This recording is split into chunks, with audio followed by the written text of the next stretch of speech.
up, Ragin Nation? How y'all doing? This is Alex, you watching the Ragin Nation show Transformers 4 edition. This is just a web series where I talk about all things that matter to me for the production of the 4th installment of the live-action Transformers film franchise directed by Michael Bay. This is update number 53, and as you already know, Hong Kong filming is underway. They've been doing a lot of stuff from foot chases, car chases, motorcycle chases, and of course, explosions. But what do we know about the story? And what do we know about the characters? Not a whole lot except for what has already been speculated. Well, it's time for a little more speculation. Of course, if you want to know what has been going on with regards to the Hong Kong filming, watch my previous video, update number 52. We got a lot of production video updates there. But if you want to know what's going on with regards to rumors, watch this video right now. A little bit of spoilerish material, but it's still being taken with a grain of salt. So, let's talk about some characters and possible characters that may show up in this movie, Transformers Age of Extinction, and that would be, now take this all with a grain of salt, these are all just rumors, okay? Motormaster. Motormaster is going to be in Transformers Age of Extinction, but he's not going to be called Motormaster. Motormaster is actually a trademark name for another company, so therefore they're changing his name to Motor Breath. What do you guys think about that? Also, there is a scene called Drag Strip Chase Scene. Could that mean that they're like in a drag strip? Or could it mean the actual Stunticon character, Drag Strip? Now, back when they were filming in the United States, there was a shot of a sailing S7, a yellow one, in fact. Well, that is actually not part of the the movie. It was just being shot. It was just a photo, random photo at a car show that was happening nearby with the production. So I don't think that that character right there, or that vehicle rather right there, was Drag Strip. In fact, that could possibly mean that Drag Strip is one of the other characters or other vehicles that have been shown in the production of Transformers Age of Extinction.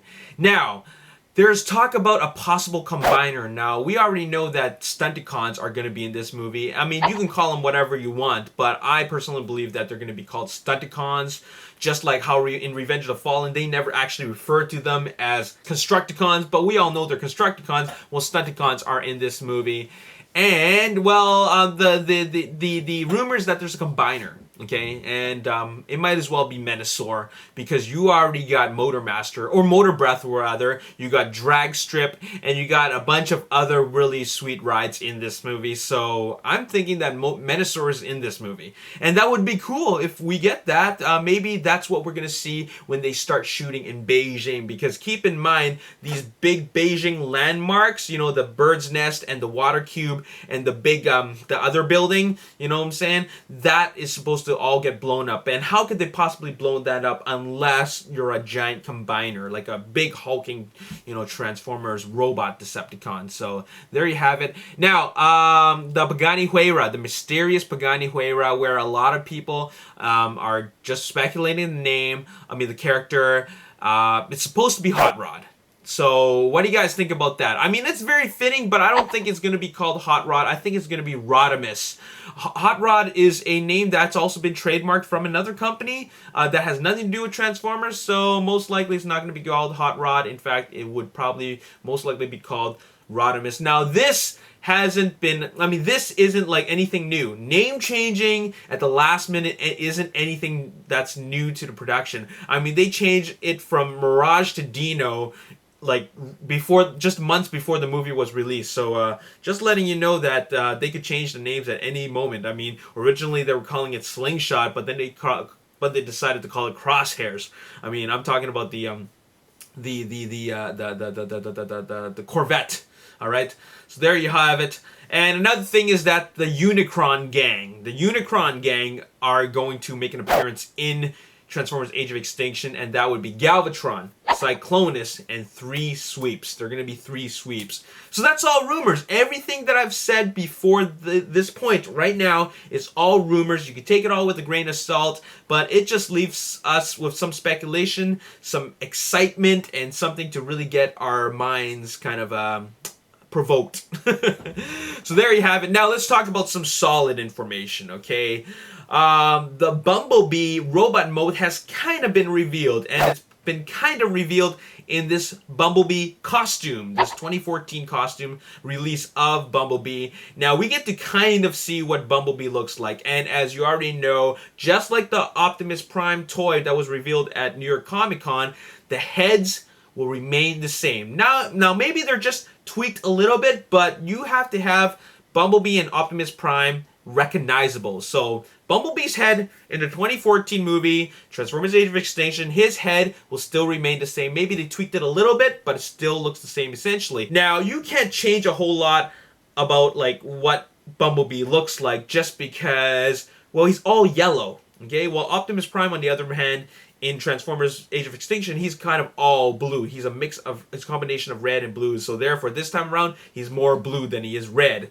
But Bumblebee has always been all yellow. So, you know, there's only so much you can do. And the main thing they're going to do is just change up the sculpting and design of him. But other than that, the colors are still all the same. Now, I don't know what he's going to be like for the black stealth version of Bumblebee. That could be an entirely different robot mode, considering it's a completely different car. But there you have it. There is a kind of, sort of, look at Bumblebee's revealed robot mode. Moving on, Optimus Prime has once again been revealed again, kind of. Okay, now, this is just fan art. This is some really amazing fan art. It looks like what Optimus Prime could be looking like in Transformers Age of Extinction. Let's just say that somebody started passing off this fan art as official, okay?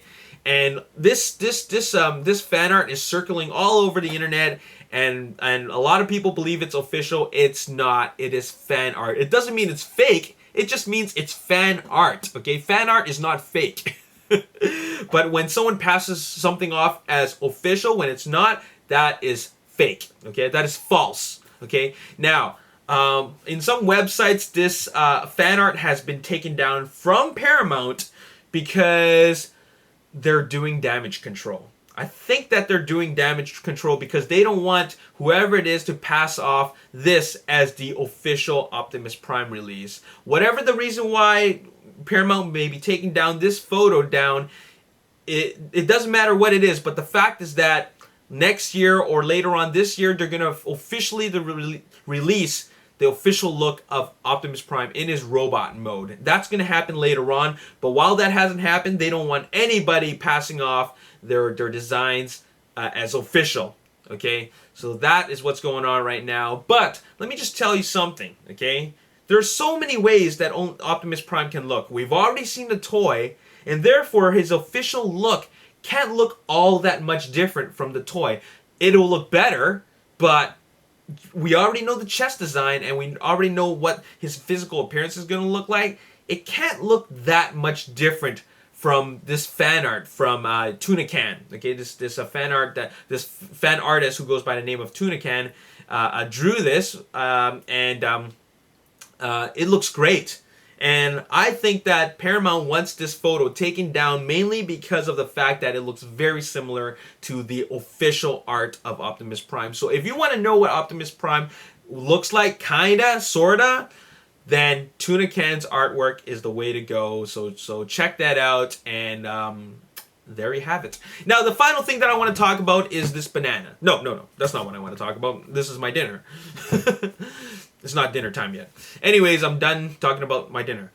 Let's talk about Greg Berger. And we already know that Greg Berger was the voice of Grimlock in G1, and he did an amazing job as Grimlock in G1, and he is the definitive Grimlock. Well, apparently, according to this interview, Greg Berger hasn't been asked to do the voicing of Grimlock in Transformers Age of Extinction. There's no confirmation on him voicing Grimlock. Now, this so far is a bit of a disappointment to me because I would love to see Greg Berger, the original Grimlock, to be voicing Grimlock. But who knows? This might change later on, okay? Voiceover work, especially for a character like Grimlock in Transformers Age of Extinction, that probably only takes one day or maybe just a couple of hours to film or to do the voiceover. Now, the reason why is because, let's really think about it. the character of Grimlock or the Dinobots are most likely only going to appear near the end of the movie, or at least in the final act of Transformers Age of Extinction. So therefore, how much real voiceover work is really needed?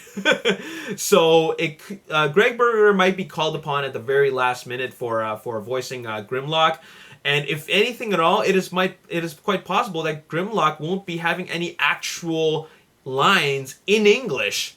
You know, it might be just a whole bunch of grunts and roaring. Now, and you know, still people do. I mean, voice actors still do that sort of thing.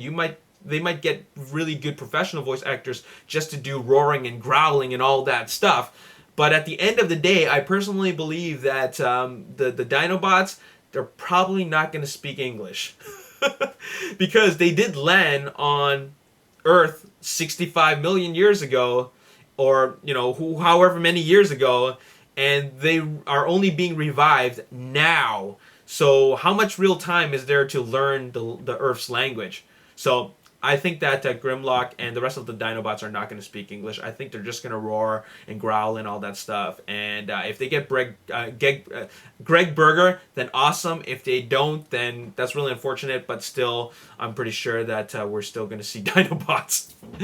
And there you have it. That's all I got to say in this video. This is update number 53. Now let's talk about some cool stuff.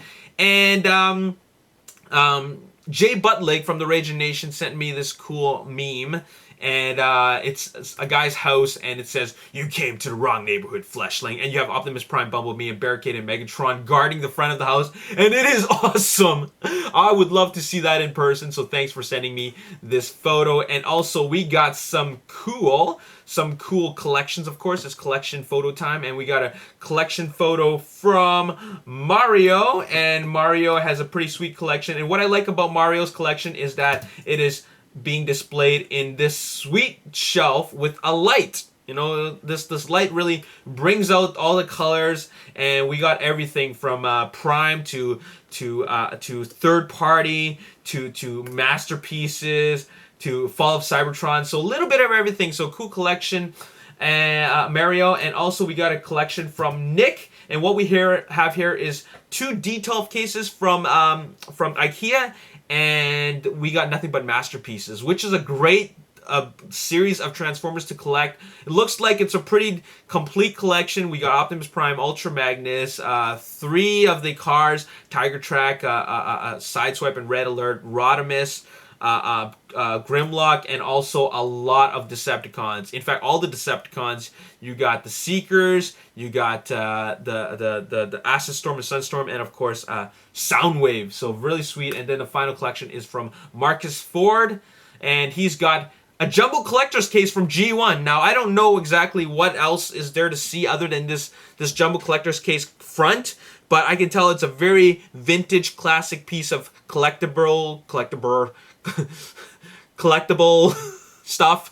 And pretty cool that you still have that, because that, I'm sure, is a great collector's item, and I'm sure a lot of people would want something like that. I'm sure it opens up and it reveals a bunch of Transformers. So there you go, pretty cool. And the last thing I want to show you guys is this really funny comment from my previous update, and that is, you guys realize that Transformers Age of Extinction is called 變形金剛絕跡重生 in Cantonese. 變形金剛 is Transformers, 絕跡重生 is Age of Extinction. Now, 2 people commented and mentioned that if you say 絕跡重生 fast enough in Cantonese, okay, it sounds like the original transforming sound.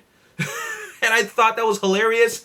So that would make these 2 people providing me with the hilarious comment of the day. And that would be 絕跡重生 as the transforming sound. 絕跡重生.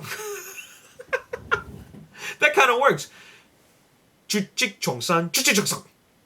Anyways, that's all I gotta say in this video. If you guys got a comment on anything that I've talked about, let me know in the comment section below. And stay tuned for update number 54. They still got a little bit under 2 weeks of filming left in Hong Kong, and it's gonna be really, really exciting. So update 54 is coming up for you guys. As always, if you enjoyed this video, hit the like button, subscribe to the YouTube channel, like me on Facebook, The Ragin Nation. Also follow me on Twitter at Ragin Nation. My name is Alex. Thanks for watching. I'll see you next time. Peace. What else has been going on? Oh yeah, the Good Humans. The Good Humans were seen doing a foot chase along the Central District. Of course, that would involve Jack Rayner,